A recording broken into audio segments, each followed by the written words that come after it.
And we're back. We're back. We're back for another episode of Unscripted with Ally and Jen. Woo woo! We are. And you know what I love so much is that we called the show Unscripted. And even as we were preparing for this, we're like, you know what? We're going to wing it. So it feels very apropos that this is the title of our show. We are nothing short but authentic and full of integrity. That's a nice tagline. You're on fire today. I like it. We're on fire. Oh my gosh. Well, Jen, let's tell listeners, whether they're live or catching the replay, how Unscripted with Ally and Jen came to be. I like this story. I do. I feel like let's see if we can change how we frame the story. So essentially, you decided to do a webinar. I don't know what month it was, but last year sometime, and grabbed a lot of awesome people together that are in the industry to talk about scams, shams, and shady shit. That was indeed the name of it, correct? That sure was.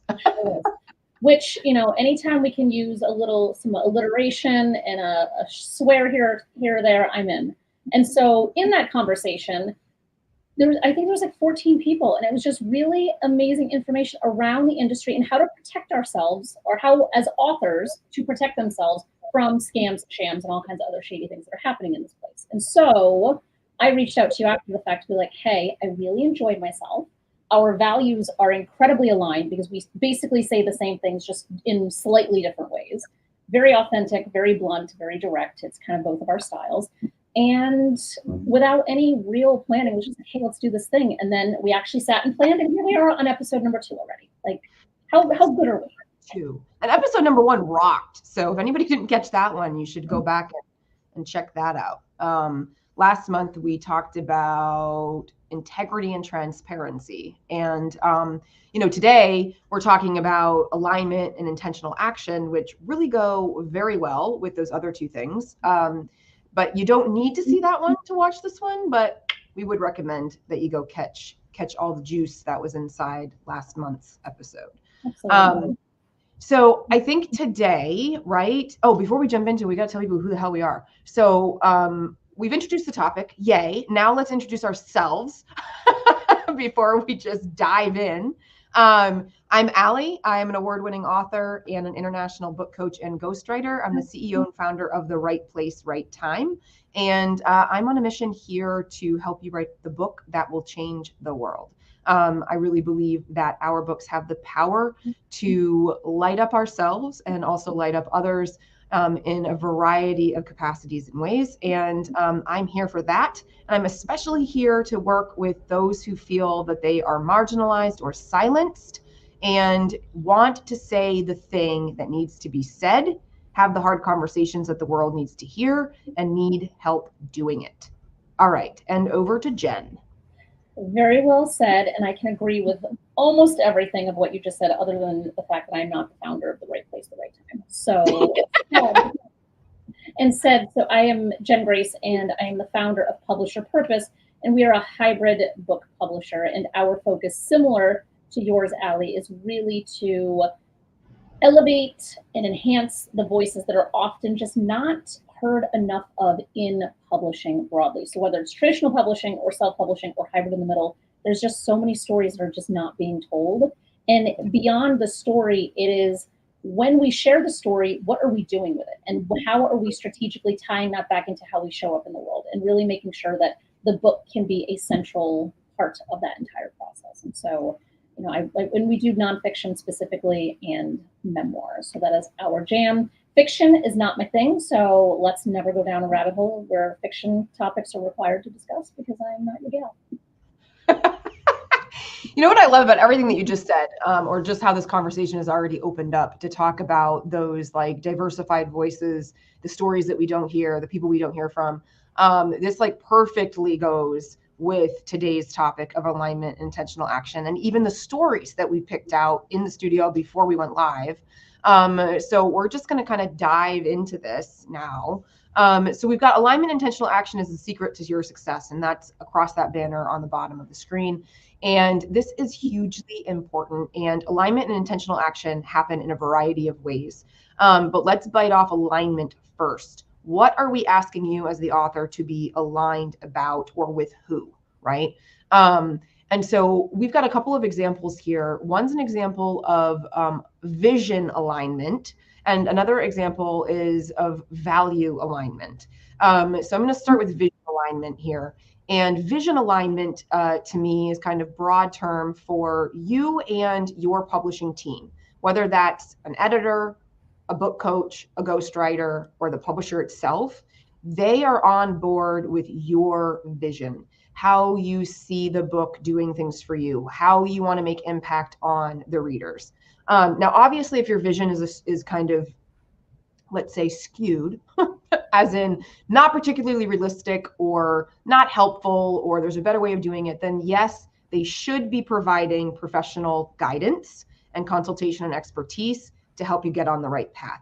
But let's say you're on the right path. Let's say you've got a really strong vision for what you want to do with this book and how you see it going out and making impact in the world. You want a publishing support person or provider, however you want to put that, to be aligned with your vision, to support what you want to do and to help you get there. So in this example, I had a client who was writing a memoir, is writing a memoir that's really about their childhood sexual abuse. And a big piece of the vision of this particular work was naming their predator. This was a part of taking their power back. This was a part of letting it be known that, victims do not have to be silent, that a part of being a survivor is not having shame about what happened, not having to protect the person who has actually done something completely grotesque and traumatic. So this was really important to this person, that this person be able to be named. And when we got to the stage of shopping publishers, we had at least one who was so uncomfortable with the idea of actually naming this predator by real name, that they weren't willing to move forward with a contract unless my client decided to change that person's name to keep that person anonymous. And this just was not a good alignment fit. Nothing wrong with the publisher. Publisher was great, and wanted to work within their own kind of container or parameters, if you will. But this was just not going to work for my client. My client had a very distinct vision for this book that was important to what they wanted this book to be able to do in the world. And as we went on to get more information and we talked with an attorney, and we talked about defamation, and we talked about slander, and we talked about the law, we talked about risk assessment, come to find out he was actually pretty okay to go ahead and name that person without there being a lot of blowback on him. And so we went and we found somebody else that aligned better with his initial goal. So vision alignment is really important when you're really, really clear on what you want to do with a book. Don't stop with the first person who gives you the no and say, okay, I guess I'll just change my mind, or I'll change my mission, or I'll change, shop around. I can't stress that enough. So Jen, what about you? What about the value alignment piece?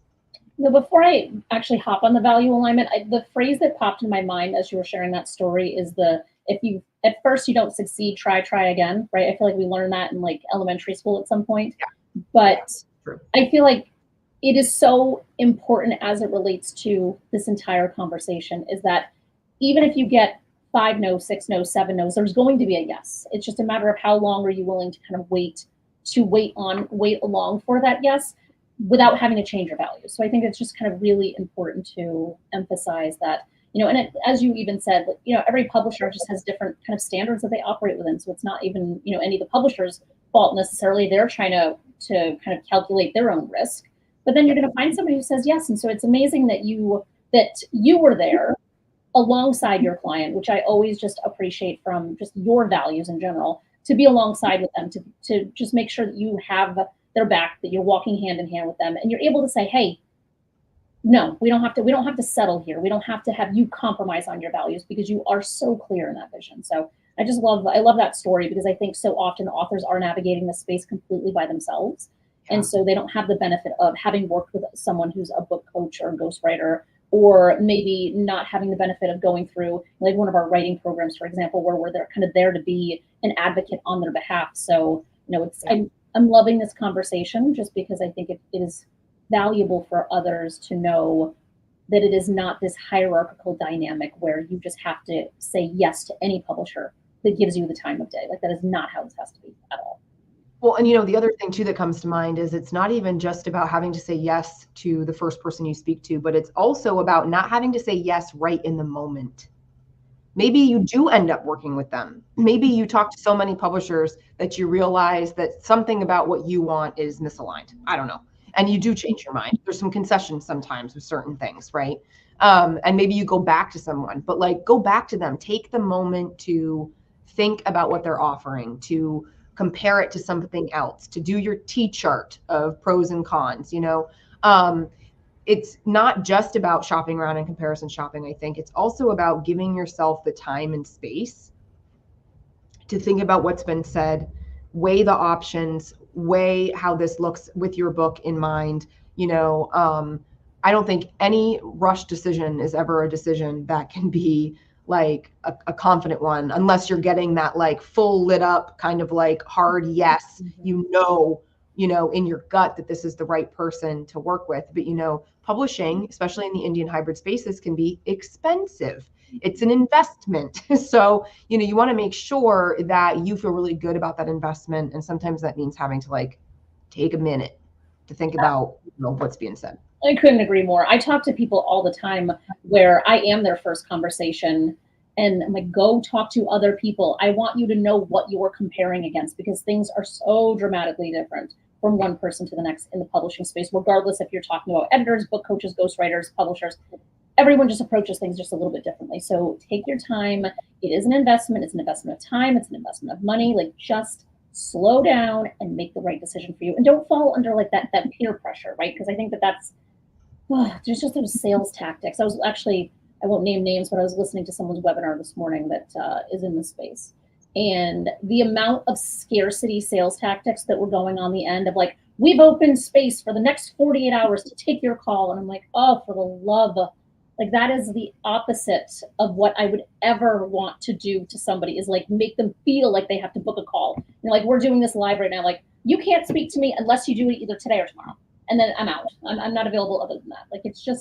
And that's just so silly to me too, because it's like, I mean, yeah, I want to make a sale like anybody else, because this is my livelihood. This is how I keep the lights on and I pay the bills. But at the same time, like publishing is a long game, right? Like, so do you want the people who are just grabbing because they're terrified? Is that who you want to work with? From the publishing provider standpoint, is that who you want to work with long term? But also, you as the client, do you want to work with the person who's been like, I'm going away if you don't get here in the next 48 hours, when the reality is nobody's going anywhere, like, because you're not going to just pack up your publishing business in 48 hours and stop taking clients. And publishing is like, it's months in the making, right? Like, so what are you going to do? You're going to sign up in the next 48 hours and then you're going to wait. You're going to hurry up and then you're going to wait, because there are things that have to be done that take time. Anyway, we're going down a rabbit hole, and we want to go. This is why we're unscripted. Otherwise, if we had a very rigid format, this would not work. All right, so let's redirect back to the values alignment. So I have countless stories that I feel like fall under a values alignment equation. And so when we think about, you were talking, just alignment in general, right? So if we're thinking about values, it's really finding the person, company, service provider, publisher, book coach, whomever it might be, that shares some base values with you. You don't have to share all of the values, but you want to make sure that you are not getting yourself into a situation in which someone is going to want to persuade you to do things completely different than you are. Example. So I just talked to a couple of women just a few weeks ago, and I need to be cryptic because they're not clients. And they are an Asian lesbian couple.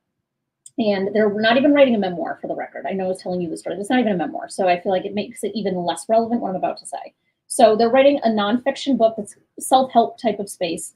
And they got feedback from someone that said, we'd love to do this with you, but what would be better is if the characters were white and they were friends and not actually in a relationship. And it's like, when I have conversations like this, I feel like nothing shocks me at this point. Like nothing truly shocks me at this point because I have so many examples like this. This just happened to happen in the last couple of weeks. And it's like, if we are coming from that scarcity place, like we were just talking about, it would be very easy and a lack of maybe what knowing what our vision and goals are.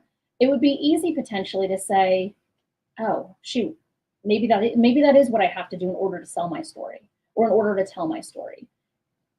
And there are a lot of publishers and there's a lot of there's a lot of professionals in this field who would never ask you to make such a dramatic leap because at that point you are completely covering your identity. There's just overt bias in this conversation.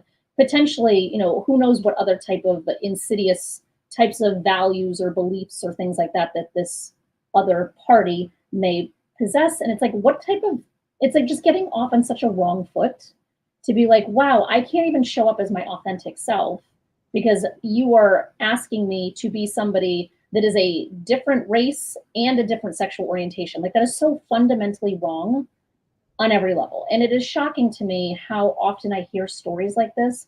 Sometimes, I had an author that we worked with a while ago who was writing an ongoing column for a very reputable publication and ended up stopping it because they kept watering down her voice. And so she was using very intentional Black references in her writing. And every time she would submit it to the editor, they would strip away all of those references because they wanted to make it more digestible for their audience. And this was not that long ago. Like this digestible. Digestible, yes. Oh my God. I mean, I'm only laughing because it's just absolutely so absurd. and inappropriate. It really is. But, in the story that you just shared, so you said that it was a nonfiction book. So what I don't understand is how can you ask authors of a nonfiction book to rewrite the book from a different perspective other than the one that they have as the experts in this particular area that they are writing about? That's the first thing. The second thing is, what do you expect them to do with their bios when their bios go on the back and identify who they are? Or their headshots, perhaps. Or their whatever. Yeah. And the reader's going, I wonder how these two authors knew anything about this experience of this, reader or whoever that they were trying to help solve said problem. Right. Mm-hmm. 3, like, how much was this about the money? Okay. For the publisher, how much was this about the money? Like, oh yeah, we would love to work with you. You mean you have to make this huge change that would completely shift all things that are important to you, but we would love to work with you because we'd love to take your money. Mm-hmm. That's exactly what it is. And that's the unfortunate part of all of it. And what's funny is that sometimes someone's lived experience really, really, really is a critical component to what they're writing about, right? And other times it's just who we are, it's how we show up with our identity, right? So there's always that undercurrent. But in the case of leave that behind, I mean, you're in this body, like, it's madness.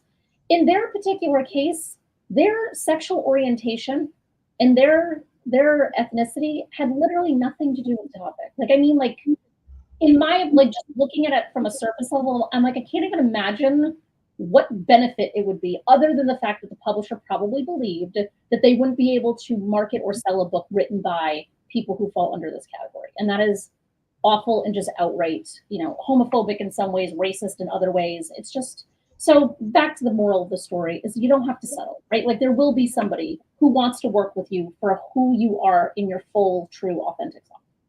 Well, and especially when it comes to, voices that are not the majority. I'm just going to put it that way so that we can be inclusive to all that would not be considered the majority.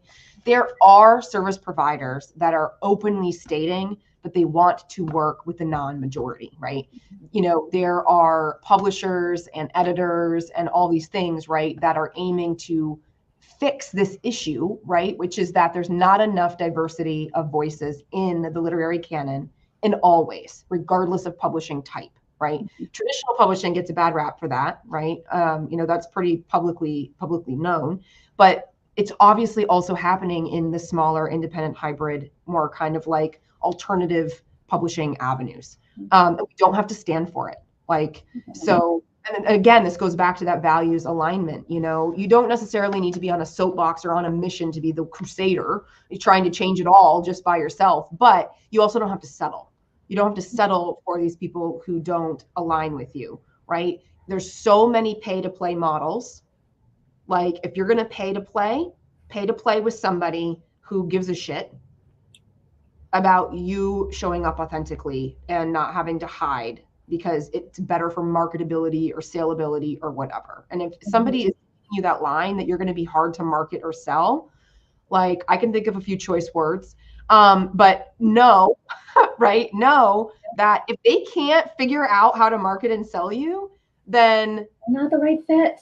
Not the right fit. Like then they don't know how to position you. They don't know how to message, and they don't know how to reach your ideal audience. And you wouldn't want to work with them anyway, right? Like at the end of the day, if they can't figure out those pieces to help you be successful in your strategy and reaching your goals, then like not worth your time. Yeah. And you know, for me, before I even started Publisher Purpose back in 2015, I was doing consulting around LGBTQ things and Fortune companies and insurance, financial services, blah, blah, blah. Very, very different than what I do now.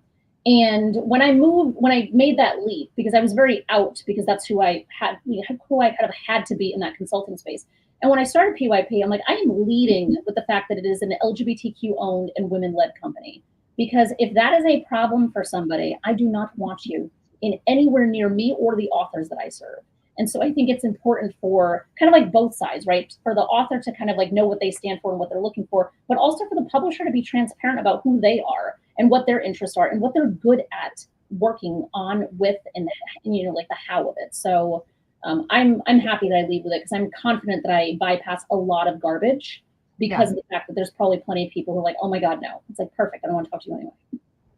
And I think this is a perfect segue to just jump in here on the second piece of our theme for today, which is intentional action. Mm-hmm. And so when we're saying, okay, intentionally act, what we are suggesting, right, is that you show up to the calls with the right questions. You vet your service providers. You think about what you want specifically, and you get really clear on those things so that any decision that you make is aligned, right? But you have to have that intentionality to back it up, right? You need to understand what you want and what you're trying to do in order to figure out who would be aligned with you in that process, right?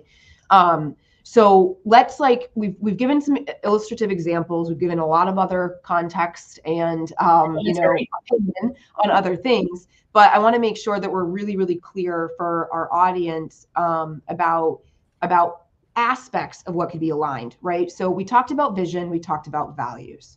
I want to throw goals at the table. Okay. Which is definitely a part of a vision and it's a part of a strategy, but it doesn't necessarily mean that it's exactly the same, right? You know, in my example, like the client had a vision of being able to name their perpetrator for a particular reason, right? But that wasn't necessarily a goal. A goal was to share his story and get it out there for other victims, right? To relate to and hopefully have it help. So, I suppose that could have also been a vision, but we had kind of parceled these things out a little bit separately, right? And then strategy was kind of like the actions that we were going to take to like meet those goals or execute that vision, right? So it looked like through the whole manuscript development, we named the perpetrator, and when it comes to reaching the victims, we started thinking about who would we either try to ask to read it or endorse it or, avenues to get it in front of these particular audiences, right? So now you can kind of see how these things kind of all connect. And so when we are here talking about alignment and action, it's all centered around that intentionality of what you are trying to do. Jen, you want to jump in on that piece? Yeah, I echo everything. Like truly everything you just said, and I know that we have book babies that are similar in size. And my book that came out in October, I have a whole chapter that's called "Your Purpose, Your Vision, Your Impact." Oh my! And then the next chapter is about goals. So it's your professional goals, it's your personal goals, it's your whether it's a business goal, career goal, however we want to define it. And I think all of these things go hand in hand. And I feel like so often I have conversations with authors where that's not clear yet, right? And I think, again, the benefit of working with somebody like yourself is that by the time they get to someone like me, they've already worked through a lot of those details. But, sometimes there's that expression, and I'm absolutely going to butcher it, but it's something about if you are shooting for the moon, but you're 1 degree off, you end up, like on a different planet. There's some elegant way of saying that, but essentially, if you are starting the writing of your manuscript and you're kind of working by yourself and you don't really have that strategic, you don't have the alignment, you don't have an intention, you don't really know, you're just like, I just want to write a story, which is great, nothing wrong with that. But if you just start that way without adding in these layers of things that we're talking about, what comes out on the other side is not going to match, most likely is not going to match nearly as well as it could have if you just spend the time and really think about now, before you get too far in, what is my goal here? What do I want for me as the author? What do I want for the reader? And what do I want for kind of maybe a larger community at large? Because I always think of it kind of like a three-legged stool, right? And I've had this kind of as part of my, just like the way that I operate in business since well before I had PYP, it's whoever I work with, it's like, you have to benefit, I have to benefit, and then some larger community of people has to benefit by the collaboration that we're out here after. And the more we can all be clear and aligned on what those are, and the more intention we can put behind it, the more intentional action we can be taking to get to bigger impact. So it's all, to me, it's very almost like formulaic at this point. Like it's very like 1 + 1 = 2 type of scenario. Yeah. Yeah. I mean, I couldn't agree with that more. And I think that one thing I think that trips up authors that I work with when we're developing what I call is like this outline, right? Or blueprint for their book is like, they might not know those pieces yet. They have a hard time wanting to like draw a hard line, on certain things because everything feels overwhelming and they want to leave everything up to possibility. And it's like, this is a living and breathing document, right? Your vision, your goals, your strategy, these can all shift and evolve and change because as you get working on the book, the outline that you originally set up is abstract until it becomes something that you're putting into application. And what we know when we take something abstract and we start to put it into application, right, is that things crystallize in a different way than what we originally thought. Because what we originally thought is floating, it's not inside any kind of container yet. So you have to be open to the possibility that you're going to figure these things out. They're going to get clearer or stronger, or they might shift and change as you are working on the book. But by starting with nothing, right? It's like getting on a bike for the first time with no handlebars or training wheels and trying to balance down the street. Like, you're probably going to end up in a ditch somewhere, which is not where you want to be, with scraped up knees and, maybe a concussion. Like we don't want that. We don't want first-time authors, especially, to be trying to maneuver that way and not knowing where they're trying to go. So by setting up in the beginning an understanding, even if it's a vague understanding of what you're trying to do, who you're trying to reach, what you want the book to do for you, what you want it to do for others, you're at least starting to put some structure around what you're aiming to do.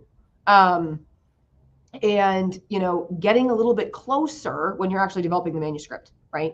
The other way I like to think about this is like they always say about humans that we all want our free will, yet at the same time we all function better inside of parameters, right? We actually function better with routines and schedules. There's actually more freedom in structure than there is in just like willy-nilly like utter chaos.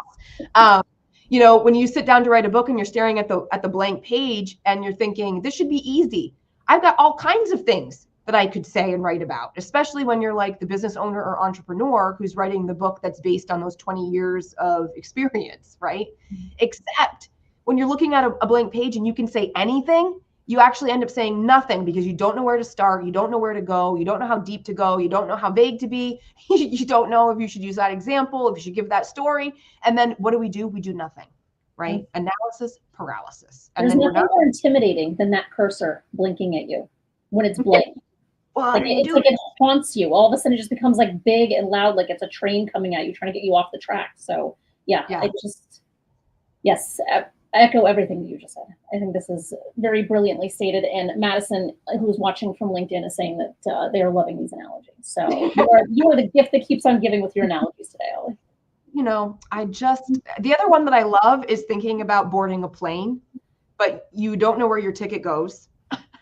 Okay. So you just get on a plane. You don't know where you're going. You don't know who's flying the plane. You don't know how long it's going to take to get there. You don't know what seat you're sitting in. You didn't know what to pack. So your luggage is kind of a mishmash of things that you're bringing with you, right? Nobody likes to travel that way, really. Nobody wants the pressure. Anxiety thinking about it. Yeah, how terrifying would it be? Nobody would travel like that. So, you know, don't write your book like that either. So you need to get clear on these things, right? So that you can have alignment, intentional action. I mean, imagine showing up to a call with a potential provider, a book coach, publisher, whoever, right? And they say, well, what do you want to do with your book? And you say, I don't know. Well, who are you trying to reach? I don't know. Everybody is usually the answer I get. Everybody. Yeah. What we know about trying to reach everybody is that you reach nobody. One of my earliest clients ever in my business, when I was doing content writing, had this saying that I loved. And he said, you can't sell dog food to cat people. So like it's so simple. It's so simple, but like in other words, like marketing to everyone is marketing to no one, right? If you're saying the wrong things to the wrong audience, you're not going to reach the audience that you want to reach, right? If you're trying to sell something to somebody who doesn't want it, they're not going to pay attention to what it is that you're, what it is that you're saying.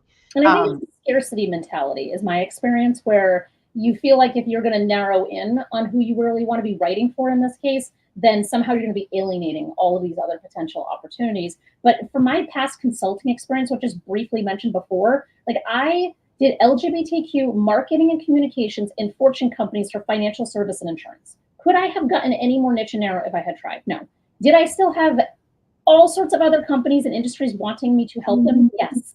So like that's kind of the benefit. You go real deep and narrow in who you're writing for, who you're marketing to, whoever it is. And there's always going to be other people who are attracted to the mission of what you're up to. They're going to be attracted to your company's values, to you as a person, to whatever it might be. And then you can make those decisions on a case-by-case basis. But at least you're resonating really strongly and really clearly with some people, rather than just having this very neutral, watered-down message for the masses, which just doesn't work unless you're like a Pepsi or a Coke type of company. Well, and the other thing too is like knowing your reader is not just important to messaging and positioning your book once the book is available. It's also incredibly important to the development of the manuscript itself, right? I'm always like, we need to know who you're writing to, because you're going to feel more in control of the narrative or the content of the book when you are speaking to somebody specific, right?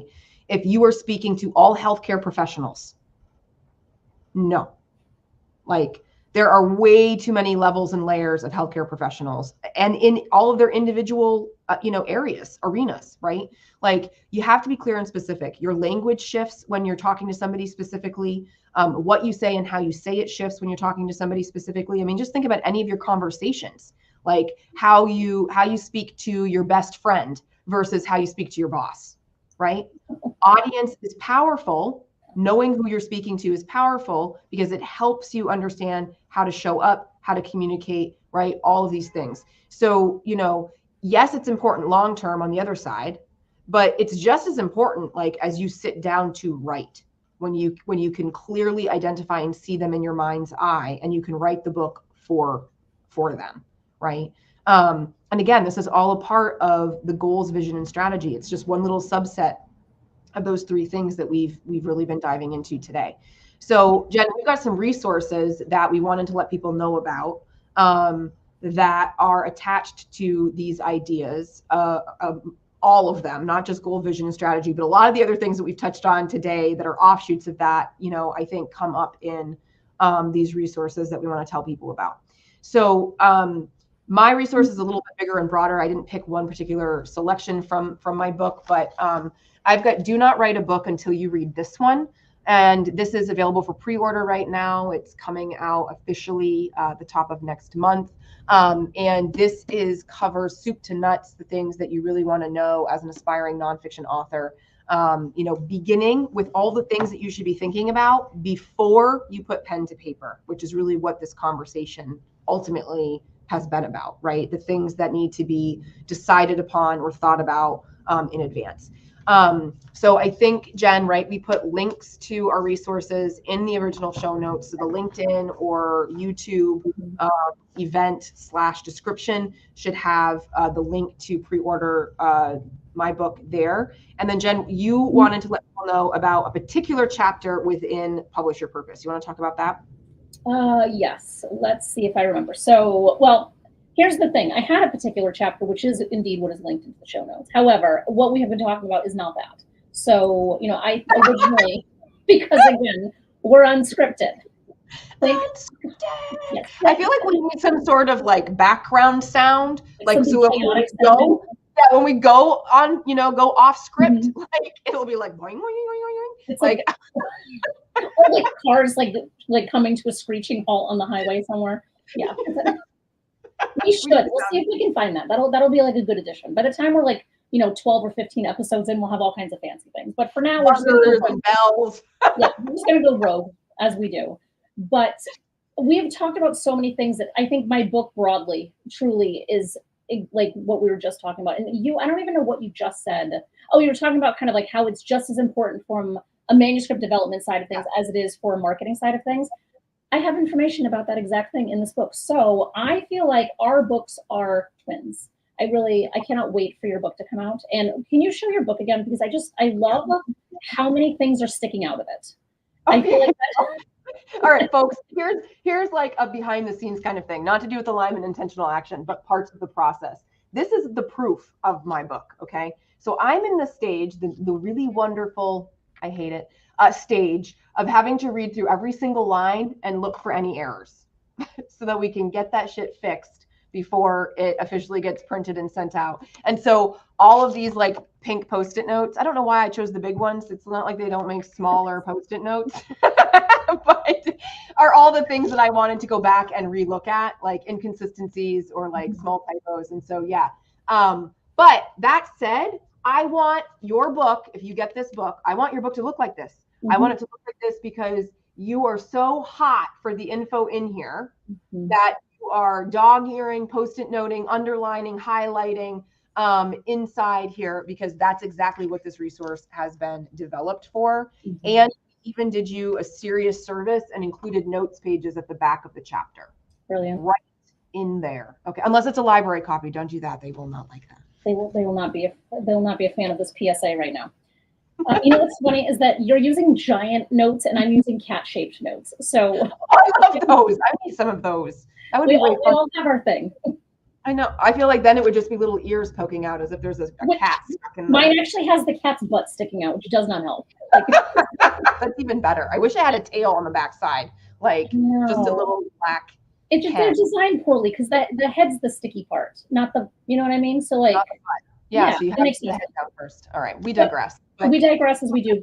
You didn't really go into full detail. So Jen's got her book, Publish Your Purpose. Mine is Do Not Write a Book Until You Read This One. Here's the truth, and we talked about this in the first episode, but we'll remind everyone.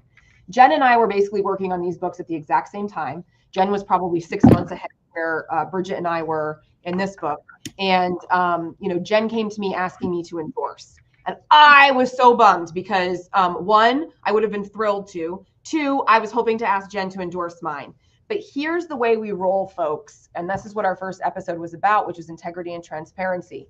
I had to write back to Jen and say, I'm sorry. I wish I could. No, thank you. Because I'm writing the exact same book that you are.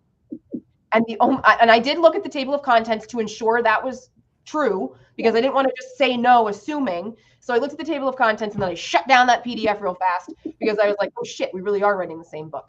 The thing is that Jen and I agree on so many things that either one of our books are going to be great resources and valuable to you, or get both. And then you'll really be like packing a serious punch to what you're doing with yours. And that actually leads us, Jen, into our Who Said It Best segment.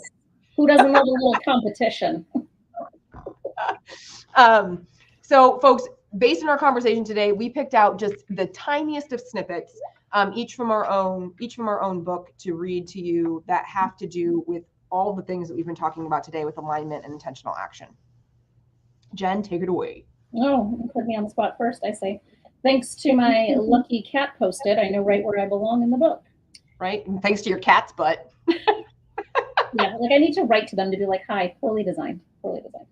Anyway, so I'm just going to read 2 sentences because the Who said it best. Our intention is just short and sweet. And this falls under the subheading that says, why purpose needs to be at the forefront of your book and writing.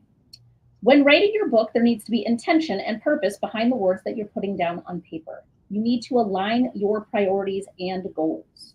And then I go into all sorts of things about, how we're, if we're looking to just make money, this is not the way to do it, right? So like really going back to alignment. So I only grabbed that one because it says you need to align your priorities and goals. And we've been talking all about alignment today. So short and sweet. Awesome. So this excerpt is coming from chapter 2. You're the CEO and your book is your business. This book is yours. It's forever. Yes, just like diamonds. So you need to care for and deeply understand what your motivations, mission, and vision look like. So if you like those sweet little tidbits, you're going to want all of the tidbits. All of these girthy tidbits. Books, all right. These are both filled with gold. All right, so let's do some rapid fire to wrap up today. So rapid fire, quick question and quick response. Are you ready, Jen? Lord knows brevity is really my friend here. So let's try. Okay, what was the vision of your last book? To get the information that is in this book around writing and publishing into the hands of as many people as possible, regardless of how they find their way to the book. So money making is not the goal at all. Not the goal. Yeah. So for Bridget and I, because this is a co-authored volume, so huge. For us, the vision for this was really like, let's take the 3 things that we wish every aspiring author knew before they began and put it in a one-stop shop place for them to get that information without them having to lose time going down Google rabbit hole. Or having to spend hundreds of dollars to get the answer by, hiring somebody professionally to like consult with them. Not that we wouldn't do that, but we wanted to give them an affordable way to get those answers. I say the same thing, by the way. Like we're the same person, and it scares me sometimes because I'm always telling people about the Google rabbit hole. Like you go down and you don't get anything conclusive to come back, and here you are talking about the rabbit hole. The Google rabbit hole. Yeah, I know. It's like, it's crazy because, well, the problem with the Google rabbit hole, right, is that you don't necessarily always know, especially today, how honest or authentic or accurate a lot of the sources and information are that are there, right? And so then it's like you could be reading contradictory things, you could be reading the wrong thing. I mean, who knows, right? I think it's the contradiction, honestly, that comes up the most, where like you find something, you're like, oh, this is perfect, this is the path I have to go down. And then all of a sudden you're like, oh, this doesn't feel right. And then you go back and then someone says something completely opposite. So yeah. It's Jennifer's saying in the comments that they're looking forward to getting their copy. So Jennifer, for the book twins, it's like we got twins here. It is kind of like that, really, truthfully. All right, what was a goal of your last book?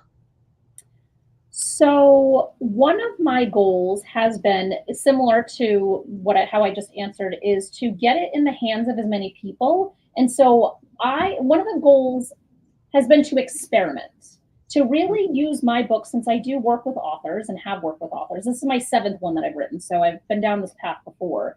But to use it to experiment on different ideas and strategies and other ways that other authors might be able to do things with their book. And I kind of created it as what possibilities could look like, because I think often we think of books in a very kind of potentially boring and dry type of way, and I really paid attention to the design to just show people what the possibilities are. Oh, Josh, nice. I bet you're loving PYP.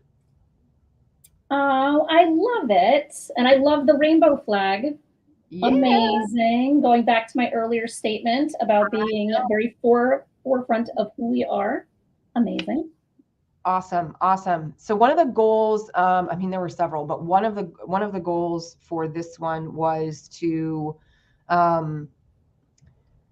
really have a more of a thought leadership or expertise book under my name. So my first book that came out in 2020 was a memoir, and that has served me really, really well being in the memoir space. Because I kind of, it's kind of like show me yours, I'll show you mine kind of thing, except with like your most vulnerable stories. And I'm kind of a proponent of like, hey, if you're going to tell me your deepest, darkest, like, I'm not going to just let you tell me everything and share nothing of myself. And so having my memoir written not only is kind of that, you know, backward and forward kind of relationship building kind of thing, but it also allows me to show how I write memoir, right? So it's dual purpose. But I also love to educate and teach on just like general principles of writing and publishing a book well.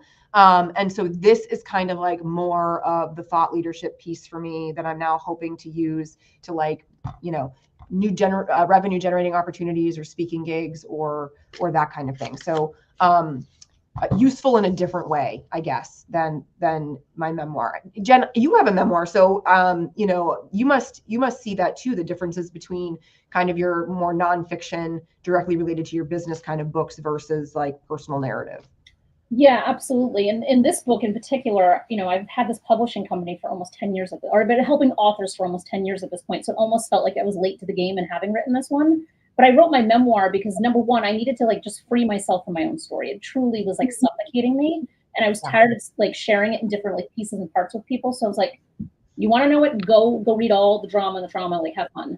But it was also dual purpose, similar to what you just said, where it was also intended, if I am going to coach others on how to get their memoirs written, then I have to walk the walk and talk the talk. And so, and mine's very exposing. I share more information than I'm still comfortable with almost 4 years later. But at the same time, like if I, as the expert, quote unquote expert here, don't do what I have others do, then what kind of like, where does that leave me? You know, so mine's really exposing. And every time someone tells me that they're reading it, I cringe a little bit, and I'm not kidding. No. How much more could we be twins? We both have memoirs and we both have business books.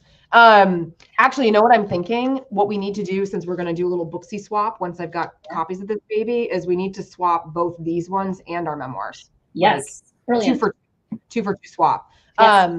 All right, last rapid fire question.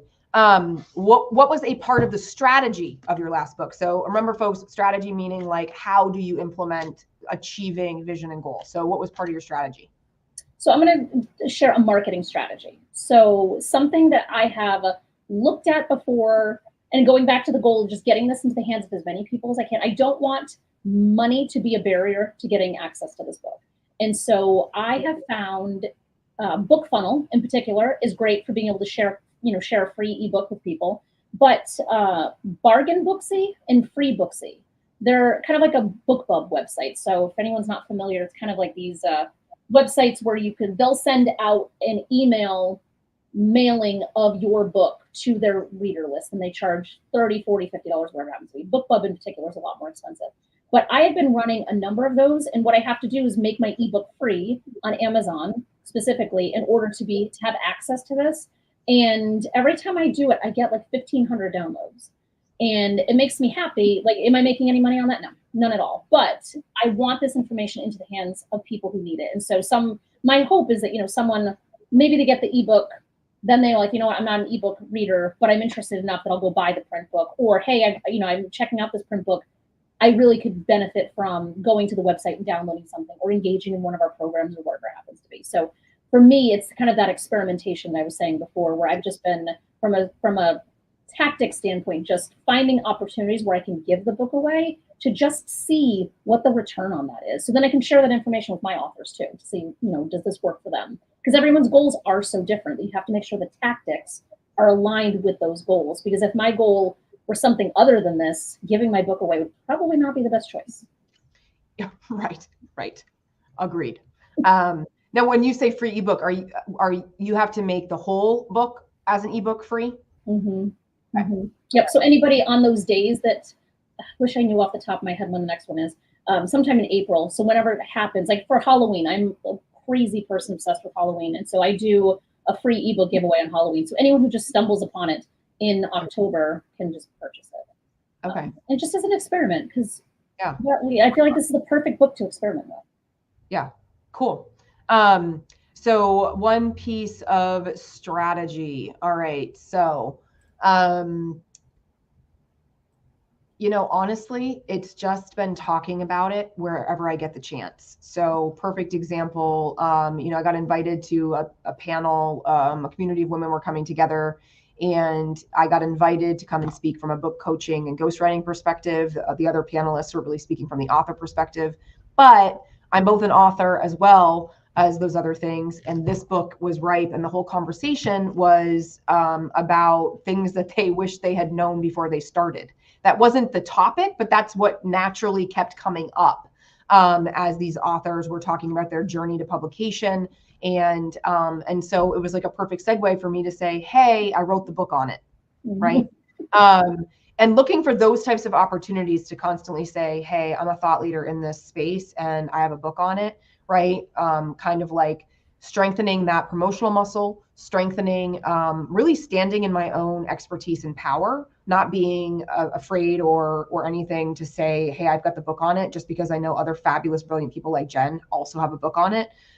So claiming space, claiming what I've worked on and written, claiming what I know, and using the book as a way to do that, as a platform for doing that. And then, the other thing too is Bridget and I are going to try a 2-part workshop series in April, where we take people through the book and they develop a roadmap for their book using principles from our book, right? So again, finding new ways to generate revenue from the book itself that's not necessarily a book sale. And since we both just talked about that, Jen, I almost feel like maybe in March we need to focus on like revenue generation, outside of book sales. I think that would be a hot topic. Oh my God, I love that topic. And I'm thinking we should take the show on the road, right? We should take the show on the road. Madison, Jennifer, Josh, you wanted to see us take this show on the road?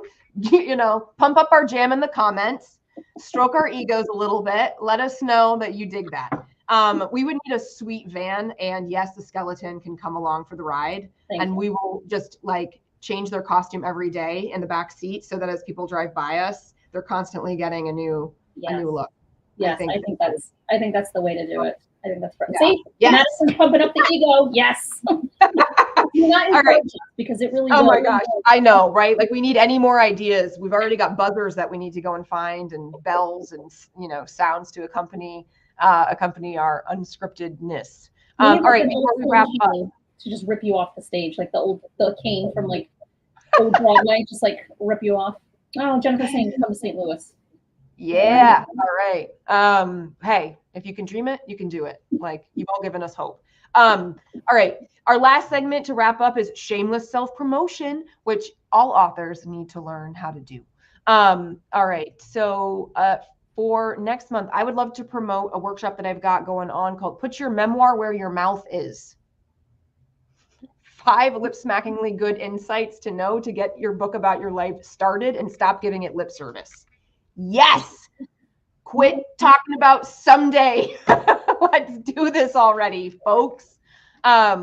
So I don't think I had the link to that when we developed the original description. So we'll need to update that, Jen, with the link. I'll drop it in the comments, even though I don't think that sends it over to LinkedIn.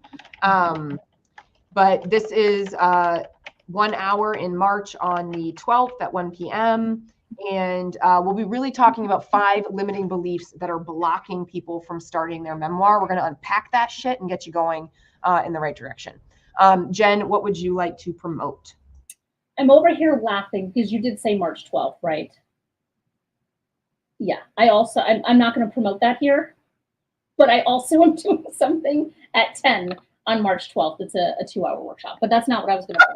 It's just hilarious that like, you would think that we talk all the time and we don't. You would think we're just like attached. I can't even get Jen to like respond to a Slack message, people. I know, I'm the worst. I'm the worst. And she's not wrong. Yes. So I won't mention that, but I have a 6-month writing program that we have a cohort that is starting on February 26th, I believe. Yes, February 26th. That is designed to help get the idea out of your head and onto paper in a strategic way. And so if anyone's interested, I believe it should be down at the bottom. It's called gettingstartedforauthors.com. You are welcome to go check it out. Madison is saying that we're twins. I love it. I think this is why we started the show. This is only our 2nd show. You would think we've been doing this for years at this point. Nope, we're not. We haven't been, but we will be. I have no doubt, especially if we're going to take it on the show. Like maybe it has to be an RV. Like, And like, well, just packing these monstrous beasts in there. Like we both have 300 and 400 page books. Like these are, and you know what? I just want to also point out quickly is that before both of these books, there really is not a book that you can find that comprehensively speaks to both the writing and the publishing side in one book. Like there's a lot of books out there about writing, a lot of books about publishing, but there's not one. And now there's 2. Now there's both of us. Like how great is that? Because we both saw a gap in the market and we decided to fill it. And not tell each other about it until after. Not tell each other about it, apparently. But hey, now we get to do fun little segments like Who Said It Best, and we get to do book swaps, and you know, who knows what else we can possibly cook up. You know, maybe we could get shirts. That would be great. We could get a shirt where teal's on one side and pink's on the other, whichever way, and one side says do not write a book and the other one says publish your purpose. I don't know. We can workshop that. Fancy could we be? One of my closest friends is a screen printer. So if anyone could make it happen, it could be her. Okay. Hey, look, we are even going to have merchandise, everybody. Actually, that's what we should do is we should get unscripted shirts so that that's what we can wear on our lives. This is on the back, like I've gone rogue, which is like. We've just completely gone sideways in this conversation. Folks, thank you so much for joining us today. Thank you for dropping some comments so that we could know that we were talking to life force out there and we weren't just by ourselves entertaining each other. You know, we really are here to serve. So we are coming back next month for our 3rd show on Thursday, March 14th at 1 p.m. Eastern. And I think we kind of named our topic while we were on here. So we're going to be talking about revenue generation outside of book sales. That's perfect. I think that is a timely topic always. And it doesn't matter if you haven't even thought about writing your book yet or your book's been out for 5 years. Still relevant. Yeah, well, you're going to need it because remember, everything's about the things that you need to do before you write so that you can stay aligned and you can make intentional or take intentional action. So mic drop on that moment. We'll see you all next month. Thank you, Ally. Talk to you soon.